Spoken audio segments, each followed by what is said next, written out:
ನಿನ್ನೆ ದಿನ ದೆಹಲಿ ರಾಜ್ಯದ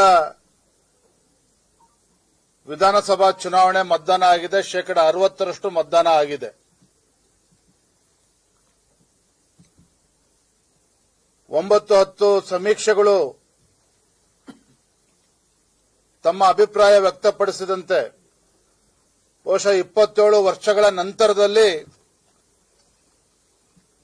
ದೆಹಲಿ ರಾಜ್ಯದಲ್ಲಿ ಭಾರತೀಯ ಜನತಾ ಪಾರ್ಟಿ ಮತ್ತೊಮ್ಮೆ ಅಧಿಕಾರಕ್ಕೆ ಬರ್ತದೆ ಅನ್ನುವ ವಿಶ್ವಾಸವನ್ನ ಆ ಸಮೀಕ್ಷೆಗಳು ತಮ್ಮ ವರದಿಯಲ್ಲಿ ಹೇಳಿದೆ. ನಮಗೂ ಕೂಡ ಸಂಪೂರ್ಣ ವಿಶ್ವಾಸ ಇದೆ.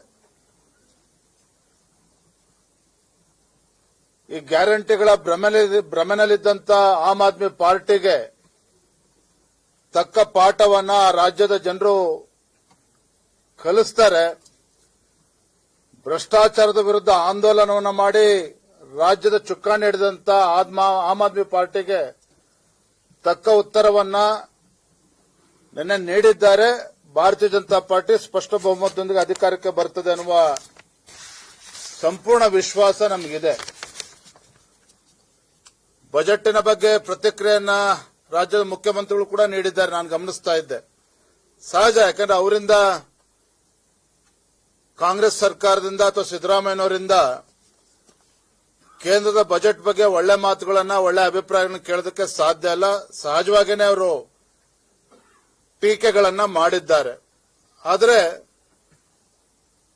ಕರ್ನಾಟಕ ರಾಜ್ಯವೂ ಒಳಗೊಂಡಂತೆ ದೇಶದ ಪ್ರತಿಯೊಂದು ರಾಜ್ಯದಲ್ಲೂ ಸಹ ಈ ಬಜೆಟ್ ಬಗ್ಗೆ ಪ್ರಶಂಸೆ ಪಟ್ಟಿದ್ದಾರೆ. ನಮ್ಮ ರಾಜ್ಯದಲ್ಲಿ ಕಳೆದ ಕೆಲವು ದಿನಗಳಿಂದ ಮೈಕ್ರೋ ಫೈನಾನ್ಸ್ ಹಾವಳಿ ಬಗ್ಗೆ ಸಾಕಷ್ಟು ಚರ್ಚೆ ಆಗ್ತಾ ಇದೆ. ಆತ್ಮಹತ್ಯೆಗಳನ್ನು ಕೂಡ ಮಾಡಿಕೊಂಡಿದ್ದಾರೆ.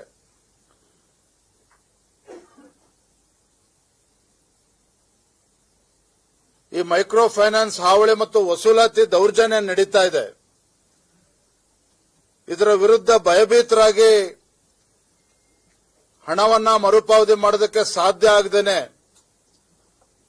ಪ್ರಾಣವನ್ನ ಕಳ್ಕೊಳ್ತಾ ಇರ್ತಕ್ಕಂಥದ್ದು ನಾವು ನೋಡ್ತಾ ಇದ್ದೇವೆ. ಮತ್ತೊಂದು ಕಡೆ ರಾಜ್ಯ ಸರ್ಕಾರನೇ, ಯಾವ ರಾಜ್ಯ ಸರ್ಕಾರ ಈ ಜನರ ರಕ್ಷಣೆಗೆ ಬರಬೇಕಾಗಿತ್ತೋ ಈ ರಾಜ್ಯ ಸರ್ಕಾರನೇ ಯಾರು ದೌರ್ಜನ್ಯ ಎಸಗ್ತಾ ಇದ್ದಾರೆ ಮೈಕ್ರೋ ಫೈನಾನ್ಸ್ ಸಂಸ್ಥೆಯವರು, ಅವರುಗಳಿಗೆ ಸಂಜೆ 5 ಗಂಟೆ ತನಕ ಹೋಗಬಹುದು ಅಂತಕ್ಕಂಥ ಗ್ರೀನ್ ಸಿಗ್ನಲ್ ಕೊಟ್ಟಿದ್ದಾರೆ. ಅಂದ್ರೆ ದೌರ್ಜನ್ಯ ಮಾಡಬಹುದು, ಸಂಜೆ 5 ಗಂಟೆ ಮೇಲೆ ಹೋಗಬೇಡಿ, 10 ರಿಂದ 5 ಗಂಟೆ ಒಳಗೆ ಹೋಗಿ ಅಂತಕ್ಕಂಥ ಮಾತನ್ನ ರಾಜ್ಯ ಸರ್ಕಾರ ಹೇಳ್ತಾ ಇರ್ತಕ್ಕಂಥದ್ದು ದುರ್ದೈವ. ಇದು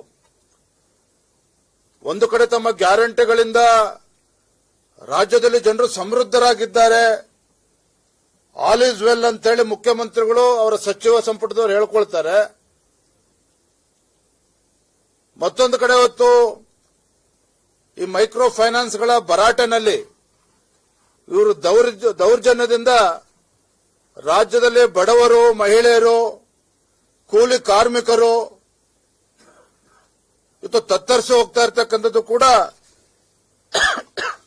ನಾವು ನೋಡ್ತಾ ಇದ್ದೇವೆ. ಎಲ್ಲೊಂದು ಕಡೆ ಈ ಮೈಕ್ರೋ ಫೈನಾನ್ಸಿನ ವ್ಯೂಹಕ್ಕೆ ಈ ಬಡವರು ಸಿಲುಕಿ ಹಾಕಿಕೊಂಡಿರ್ತಕ್ಕಂಥದ್ದು ನಾವು ಗಮನಿಸ್ತಾ ಇದ್ದೇವೆ. ಹಾಗಾಗಿ ರಾಜ್ಯ ಸರ್ಕಾರ ಬೆಳಗ್ಗೆ 10 ಗಂಟೆಯಿಂದ ಸಂಜೆ 5 ಗಂಟೆ ಒಳಗೆ ಹೋಗಿ ವಸೂಲಾತಿ ಮಾಡಿ ದೌರ್ಜನ್ಯ ಮಾಡಿ ಅಂತ ಹೇಳೋದನ್ನ ಬದಿಗಿಟ್ಟು ಆ ಮುಗ್ಧ ಬಡವರ, ರೈತರ ರಕ್ಷಣೆಗೆ ರಾಜ್ಯ ಸರ್ಕಾರ ಧಾವಿಸಬೇಕು ಅಂತ ಹೇಳಿ ನಾನು ಈ ಸಂದರ್ಭದಲ್ಲಿ ಹೇಳೋದಕ್ಕೆ ಇಚ್ಛಪಡ್ತೇನೆ. ಒಟ್ಟಾರೆಯಾಗಿ ಕರ್ನಾಟಕ ರಾಜ್ಯದಲ್ಲಿ ಕಾಂಗ್ರೆಸ್ ಸರ್ಕಾರ ಅಭಿವೃದ್ಧಿ ಇಲ್ಲದೇನೆ ಶಾಸಕರುಗಳಿಗೂ ಕೂಡ ತಮ್ಮ ಕ್ಷೇತ್ರದಲ್ಲಿ ಏನೋ ಅಭಿವೃದ್ಧಿ ಕೆಲಸ ಮಾಡಕ್ಕಾಗದೇನೆ ಇವತ್ತು ಕೈಕಟ್ಟಿ ಕುಳಿತಿರ್ತಕ್ಕಂಥ ಒಂದು ದಾರುಣ ಪರಿಸ್ಥಿತಿ ಬಂದಿದೆ. ರೈತರ ಗೋಳು ಯಾರು ಕೂಡ ಈ ಸರ್ಕಾರ ಕೇಳೋದಕ್ಕೆ ಮುಂದೆ ಬರ್ತಾ ಇಲ್ಲ. ಹಗಲು ದರೋಡೆ ನಡೀತಾ ಇದೆ, ಮತ್ತೊಂದು ಕಡೆ ಕೊಲೆ ಅತ್ಯಾಚಾರ ಪ್ರಕರಣಗಳು ದಿನೇ ದಿನೇ ಹೆಚ್ಚಾಗ್ತಾ ಇರತಕ್ಕಂಥದ್ದು, ಕಾನೂನು ಸುವ್ಯವಸ್ಥೆ ಸಂಪೂರ್ಣ ಹದಗೆಟ್ಟಿರ್ತಕ್ಕಂಥದ್ದು ರಾಜ್ಯದಲ್ಲಿ. ಒಟ್ಟಾರೆಯಾಗಿ ರಾಜ್ಯದಲ್ಲಿ ಒಂದು ಚುನಾಯಿತ ಸರ್ಕಾರ, ಮುಖ್ಯಮಂತ್ರಿಗಳು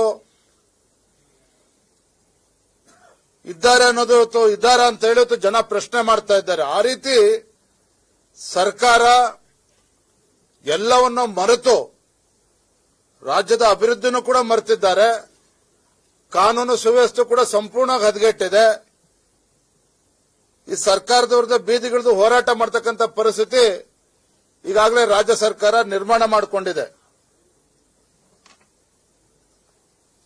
ಯಾರು ಕೂಡ ಈ ರಾಜ್ಯ ಸರ್ಕಾರದ ಬಗ್ಗೆ ಸಂತೋಷವಾಗಿ ಯಾರು ಕೂಡ ಇಲ್ಲ, ಅದು ಮಾತ್ರ ಸತ್ಯ.